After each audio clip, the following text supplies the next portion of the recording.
Hello, friends, and welcome to Figure Study, where we are here with one of the most adorable third-party figures I think I've ever gotten my hands on, and that is the New Age Max, which is basically a Legends-scaled third-party Cosmos, as I understand it. And this thing is so cute. Oh, it's so cute. I don't think I've ever had anything from New Age before. I know they've released a Prowl so far in addition to this guy. I think Harry is what they're calling their Prowl. I don't like the third-party stuff is weird because like you have companies that aren't the same company but kind of are, and I don't really know what the situation is with New Age, but to my knowledge, this is the first New Age figure that I've had, and it's really good. I actually really like this Cosmos alike. It's so freaking adorable. The transformation is way more involved than I expected for something of this scale, but I think it works. It's not too complicated, it's just more complicated than I was expecting. And the results are pretty great. It's also a little weird. The plastic has this kind of like, and I know it's weird to talk about this in like a video review because no one's going to know this until they get their hands on the figure, but like the plastic feels ever so slightly rubbery. Not in a bad way, it's just different. It doesn't feel as stiff as some of the other figures that I have, but that's not a complaint, it's just an observation. But yeah, this thing is so cute and so tiny and so cute. I love it, and I love this stand, this little tractor beam stand. It's so good. Now, I'm not 100% clear on what's supposed to be the front, because in the documentation, like the box art and stuff like that, it shows this as the front with these bits pointing forward, kind of like guns. But in other Cosmoses that I've had, these are meant to be facing out of the back, almost like exhausts or something like that. So this should be the front, but this is the front on the box art, but this seems to make more sense as the front. So I don't know. Now I'm going to remove the stand here. Just get my little prying tool in here because it's just easier rather than manually opening up with my fingers. And the way that pegs in is there's just these two little peg holes, and there are 4 peg holes on the bottom there, or top rather, and you just pick how to orient it, and that's that. And that is that for that, and that's that a lot. And this is in 3 pieces, so you kind of have, like you can take it apart to keep it in the box or whatever. And I dropped that. Hang on a sec. There we go. But yeah, this is cute. I kind of wish this was in maybe like a light blue or light yellow translucent color to make it seem more like a beam rather than just, you know, clear plastic, but I'm not really complaining. It's just a very slight nitpick. I just think it's an adorable little stand. It's so cute. As for the UFO mode, it is also very cute and very Cosmos. I mean, you got that green and yellow color scheme, very typical, with the little red button on top. The shape is right. The proportions are definitely different. It's kind of more smooshed down a little bit, but that's not a complaint. Again, just an observation. There are little bits here and there kind of sticking off, which I don't know, adds some texture. I like how they worked these bits in here, which if I bring in the G1 Cosmos real quick, you can see how they've got those lines in there too. And you can also see that size-wise, it's only slightly bigger than G1 Cosmos. Like that's wild. That is absolutely wild. There's little details on what could be the front or the back there. I don't freaking know. There's no discernible windows on this, but I guess he doesn't really need them. And you've got that kind of line going across there, which does not go across the rest of the vehicle, which I feel like take it or leave it, you know. The Transformers Adventure version had that darker green kind of going around the outside almost all the way around, but then the G1 version does not have that, so it's, you know, take it or leave it. But oh, this thing's just so cute. It's like a little marshmallow stacked on top of a melted marshmallow. It's so adorable. Anyway, here it is with the official comparisons, where we've got G1 Cosmos and Generations / Transformers Adventure Cosmos, this specifically being the Transformers Adventure version.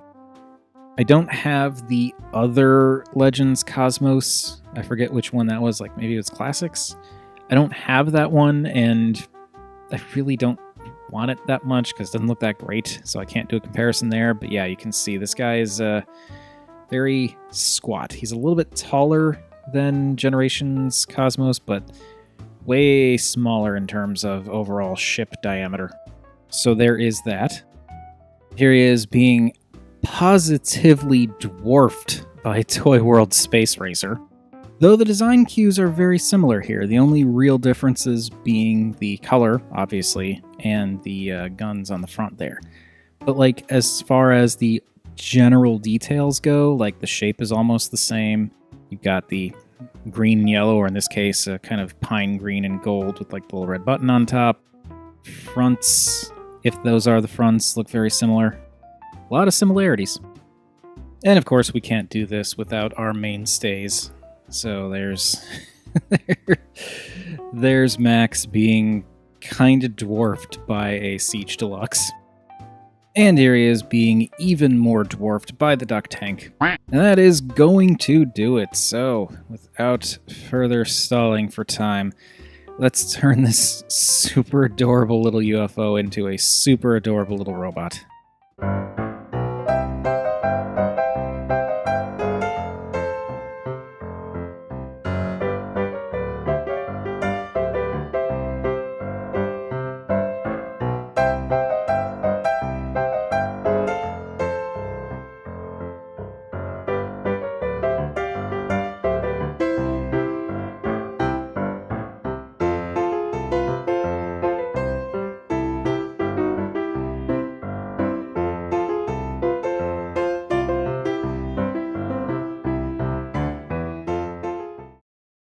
And there we have little baby Max in his robot mode, and that is definitely a Cosmos.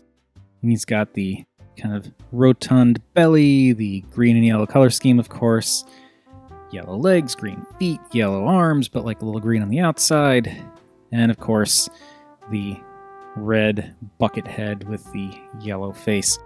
This thing is great. That transformation is definitely... I think that needs to come down a little bit more. Yeah. That transformation is definitely more involved than you would expect from... bring this down a little bit more.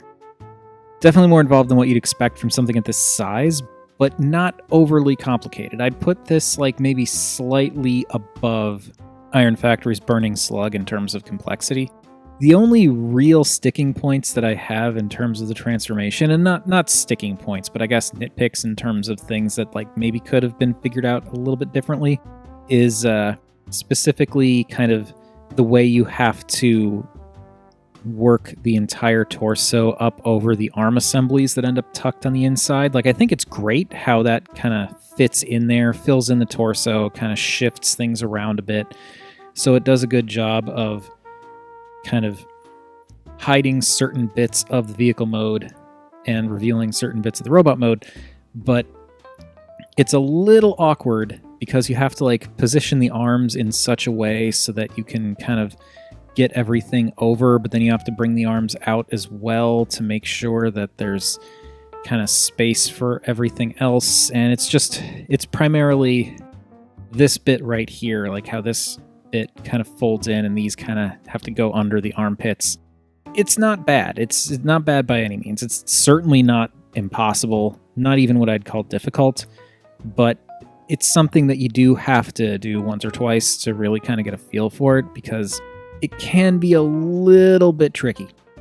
Minor gripe, all things considered. Overall, this guy's just so cute. And I like how this Cosmos is more the kind of dopey, puffy, cartoony Cosmos as opposed to the slightly, I guess you could say, cooler Toy World version. And the articulation is certainly there. You can see what the articulation points are with like the shoulders, the elbows, the wrists actually articulate, the head moves around, the waist moves around, and then there's like a bunch of joints, ball joints in the legs, like the hips, the knees, and then also the ankles. So you can get some tilt, you can get some turn, and it's good stuff. The color scheme, as I said, quintessential Cosmos. There's not a whole lot that wasn't visible in vehicle mode, primarily just the hips and legs there, which there's not a whole lot going on detail-wise. The arms there were visible on the underside, but they're definitely more prominent. The front/back is now definitely the front, and then the other front/back is now definitely the back. This thing kind of folds down to make a butt flap, which isn't terrible. Like, if it had gone up more, it would have kind of gotten in the way of things, and I don't think there's any room in there for this to kind of tuck up inside. It does kind of get in the way of the hip rotation a little bit, but you can kind of, or waist rotation, but you can, move it out of the way. But overall, very clean transformation. Very clean. And then you, of course, have the head, which is definitely Cosmos. As I said, red bucket head, yellow face, blue eyes, but he's also got that like kind of weird, slightly protruding mouth plate. It's great. It's great. I also love the price point on this guy. Normally I don't really talk about price, but like in terms of third-party figures, this guy's practically priced at an impulse buy, which if you're not familiar with the term, it's a retail term used for basically stuff that you'd put like at the register with the idea that people might buy them on impulse. So like candy bars, magazines, that kind of thing. Something that someone will be like, oh, that's right there and it's not very expensive. I think I'll just add that to what I'm buying. That's kind of where I see this guy. And I mean, yes, I know, $25, not technically impulse buy price points, but like compared to other third-party figures, this thing is cheap. By which I mean inexpensive. Quality-wise, this guy's actually pretty solid. And he's just so cute. I keep saying it, but he's so cute and tiny, and I love him. I love him so much. And as for how he stacks up to the other Cosmoses, here he is with G1 Cosmos and Generation/Transformers Adventure Cosmos, and I love how this is so obviously the same character. Like, they're all very, very different in terms of engineering, and a lot of them have like similar design cues, but totally different aesthetics. But I love how this is so obviously the same character across the board. And I also love how this guy is still only slightly larger than G1 Cosmos. That right here, to me, is incredible. Look at how far we've come in 30 plus years. That is wild. And I'm just now realizing these little extra bits on Max's hips there probably meant to evoke those little bits on G1 Cosmos's hips. That's clever. That is clever. And here... Hang on a sec. And here's Max being positively dwarfed by Space Racer. I love this. Because Space Racer, I mean, he's not tiny, but he's not that big. And this is just so great. I do believe this highlights one of the complaints that other people have had with Space Racer, though, and that is that the color scheme could probably do to be brightened up. And I mean, I've said this before, I'm fine with the darker green and gold color combination here, but I do think it would be pretty cool if this was closer to this in terms of shading. I love how tiny this guy is. It's so cute. He's such a great little Cosmos. And just because, real quick, before we move on to the rest of the size comparisons, here we've got all of the Cosmoses that I have in their robot modes. I love this. I think this is really cool. It almost makes me want to hunt down the, I think it's the Ocular Max version of Cosmos, but I don't know. I'm not super into the transformation on that guy. But anyway, this isn't about that figure. I just think this looks great. Finishing things up, here you can see Max with a Siege Deluxe, and yeah, he's so adorably tiny. I know I keep saying that, but he's just so cute. And as you would expect, he is really tiny and adorable and diminutive compared to Duck Tank. And I think that is going to do it for New Age Max. The only real gripe I have with this guy is the fact that I wish there was a way to store the flight stand in robot mode, but there isn't really anything that I've been able to find. Like, flip this up, I guess you could just kind of have it sit behind him like that, but it's not really attached to anything. You could just have it behind him like that. Yeah, I do wish you could do something with that, but it's not the end of the world. But regardless, that is going to do it for New Age Max. What do you all think of this cute little guy? Am I alone in thinking he's so freaking adorable? Probably not. In terms of cosmoses that you've seen, official or otherwise, how do you think he stacks up? Are you planning on getting any of the alternate color schemes? Are you still thinking maybe, I'm pretty sure Iron Factory is doing a Cosmos. Are you thinking you might get that one as well? Personally, I feel like in terms of Cosmoses that I like, I can never have enough. So I'll probably be getting the Iron Factory one as well if I'm not misremembering things and there is actually going to be one. Whatever your thoughts, feel free to chime in down below. I always enjoy hearing from you all. And while you're at it, also feel free to like, subscribe. You can buy me a coffee for feeling generous. Links down in the description below. Any of those things would make me a happy Rob. And remember, art is more than meets the eye.